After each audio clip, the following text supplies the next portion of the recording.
Sekarang kita beralih komentar kepada saya. Wah, sungguh cerah hari ni hutannya. Kita tengok sikit hutan. Wah, indah dan permai.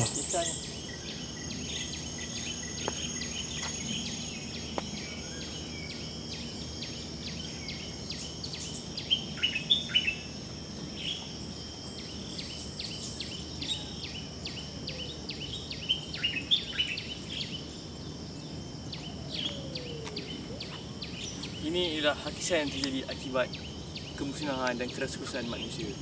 Oh, lubang apa tu? Air yang dicincang tak akan putus. Itulah ibarat yang dapat dikaitkan dengan bencana ini. Anas TV3. Maaf, bukan kerana Simbalik.